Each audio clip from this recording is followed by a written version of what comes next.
Electricity, pollution control board, mining department 4 శాఖల అధికారులు mine inspect చేసి 4 శాఖల అధికారులు ఇది ఇల్లీగల్ మైన్, అనుమతులు లేకుండా నడుపుతున్న మైన్ అని 4 శాఖల అధికారులు రాఘవ కన్స్ట్రక్షన్ కు నోటీస్ ఇచ్చారు.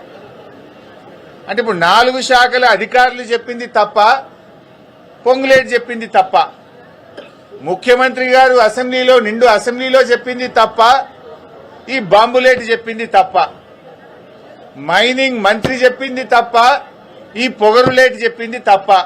ఇలా ఆయన సమాధానం చెప్పాలి.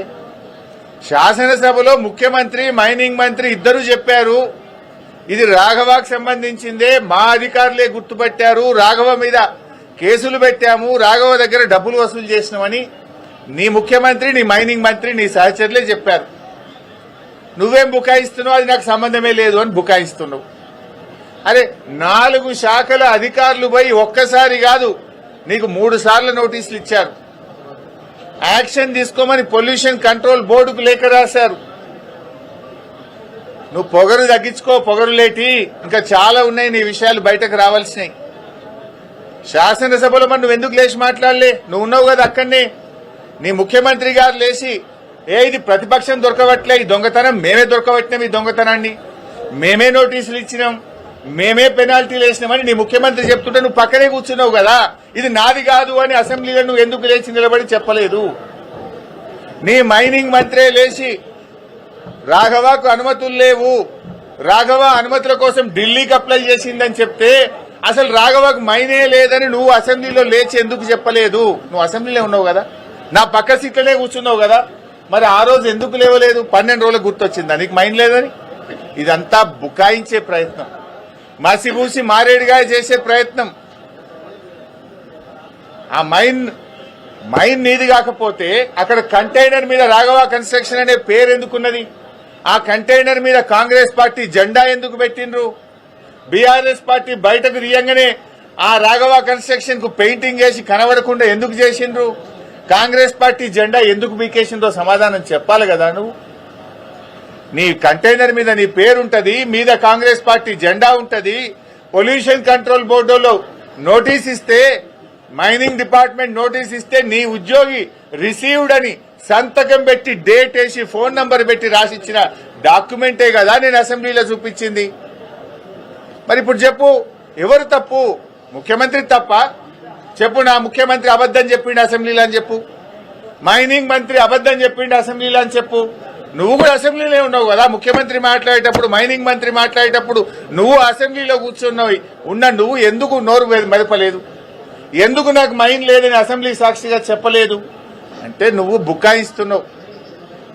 ఈ బాంబులేటి అబద్దాలు చెప్తున్నాడు. నువ్వు ఆ మైనింగ్ లో పొంగు లూటీ చేసినావు అనేటువంటిది ఇలా రాష్ట్ర ప్రజలకు అర్థమైంది. నువ్వు ఆ రోజే చెప్పాలి కదా. అదేవిధంగా నాదర్గుల్ భూముల విషయం, బీఆర్ఎస్ టైంలో రిజిస్ట్రేషన్ అయిందని ఒక చిల్లర కథ చెప్తున్నావు. నేను అందుకే చెప్పిన, నిజాలు దాచి అబద్దాలు మాత్రమే మాట్లాడినామని. నిజమేంటిది? 2016లో ఈ భూములను నిషేధిత భూముల జాబితాలో పెట్టింది బీఆర్ఎస్ ప్రభుత్వం. ఆనాటి ఆర్డీఓ గారు ఈ భూములు కొల్లగొట్టే ప్రయత్నం చేస్తే 2016లో 22A కింద పెట్టి నిషేధిత జాబితాలో పెట్టి ఈ భూములను కాపాడింది నాటి బీఆర్ఎస్ ప్రభుత్వం. ఆ తర్వాత ఆ కంపెనీలు హైకోర్టుకు పోతే 2022లో ప్రభుత్వం బలమైన వాదనలు వినిపించి హైకోర్టులో కూడా ఆర్డీఓ గారి నిర్ణయం సరియైన నిర్ణయం, ఈ భూములు సీలింగ్ భూములు అని హైకోర్టు సింగిల్ బెంచ్ లో కూడా ఉత్తర్వులు తెప్పించింది బీఆర్ఎస్ ప్రభుత్వం.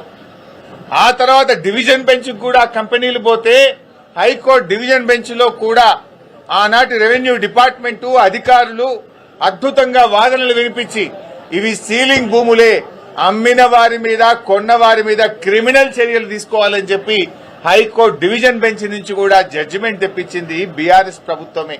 ఇవి ఎందుకు దాస్తున్నావు? ఆనాటి ఆర్డీఓ ఇవి సీలింగ్ భూములని నిషేధిత భూములా పెట్టింది బీఆర్ఎస్ ప్రభుత్వం కాదా? సింగిల్ బెంచ్ దగ్గర కోర్టులో కేసు గెలిచింది బీఆర్ఎస్ ప్రభుత్వం కాదా? డివిజన్ బెంచ్ లో ప్రభుత్వ పక్షంగా ఇవి సీలింగ్ భూములని కేసు గెలిచింది బీఆర్ఎస్ ప్రభుత్వ హయాంలో కాదా? దీనికి ఎందుకో సమాధానం చెప్పవు. నిన్న మంత్రి గారు ఒక మాట అన్నాడు, ఈ భూములు మేము సుప్రీంకోర్టులో వచ్చిన తర్వాత మా ఆర్డీఓ గారు సుప్రీంకోర్టులో ఫైల్ చేసిండు అన్నావు. ఏమన్నాడు? ఇవి గవర్నమెంట్ భూములే అని సుప్రీంకోర్టులో మేము ఫైల్ చేసినాము, మా ఆర్డీఓ ఫైల్ చేసిండు అని పొంగులేటి గారు అన్నారు. మరి గవర్నమెంట్ భూములే అయితే రోజుకొక పేరు ఎందుకు మారుతుంది బోర్డుల మీద? అక్కడ ఎందుకు ఆ కబ్జాదారులు బౌన్సర్లు పెట్టుకుని రాత్రింబవళ్లు కాపలు కాస్తుంటే ప్రభుత్వం మొద్దు నిద్రపోతుందా? 2.5 ఏళ్లుగా రెవెన్యూ మంత్రిగా ఆ భూమిని ఎందుకు స్వాధీనం చేసుకోలేదు అని అడుగుతా ఉన్నా. ఆడ రోజుకొక పేరు, ఒకనాడు కోహినూర్ వస్తుంది, తెల్లారి ఎంఈఏఎల్ వస్తుంది, తర్వాత శిల్పా వస్తుంది, తర్వాత శిల్పా రాగానే అది మళ్ళీ రాత్రి పెయింటింగ్ పడుతుంది. శిల్పాలు ఎవరు ఉన్నారో తెలుసు కదా.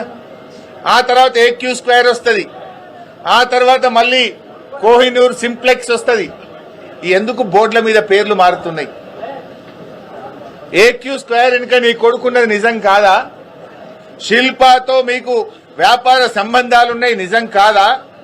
పెడదామా, డాక్యుమెంట్లు బయట పెడదామా? శిల్పాతో రాఘవ కంపెనీకి ఇవాళ హైదరాబాద్ లో వ్యాపార సంబంధాలు ఉన్నాయా లేవా? ఏక్యూ స్క్వేర్ లో మీ కొడుకు భాగస్వామ్యా కాదా? నేను సింపుల్ ఒక మాట అంటున్నా, నువ్వే అంటున్నావు ఇది ప్రభుత్వ భూమి, మేము సుప్రీంకోర్టులో వేసినాము, మా ఆర్డీఓ వేసిండు అన్నావు. ప్రభుత్వ భూమి అయితే నీ హైడ్రా గడివిక్తుందా? ప్రభుత్వ భూములు కాపాడడానికి, చెరువులు కాపాడడానికే కదా హైడ్రా. వెళ్ళండి, నేను మంత్రి గారిని కోరుతున్న, నిజాయితీ ఉంటే, చిత్తశుద్ధి ఉంటే తక్షణమే ఆ కాంపౌండ్ వాళ్ళు తొలగించండి, బౌన్సర్లను, ఆ ఆక్రమణదారులపై క్రిమినల్ కేసులు పెట్టండి, అరెస్ట్ చేయండి, ఆ భూమిని ప్రభుత్వం స్వాధీనం చేసుకోండి, ఆ భూమిలో సాగు చేసుకున్న రైతులకు ఎంట్రీ ఇవ్వండి. 2.5 ఏళ్లుగా రెవెన్యూ మంత్రిగా మరి నువ్వేం చేస్తున్నావు? ప్రభుత్వ భూమి అని నిన్న చెప్పినావు కదా. If it is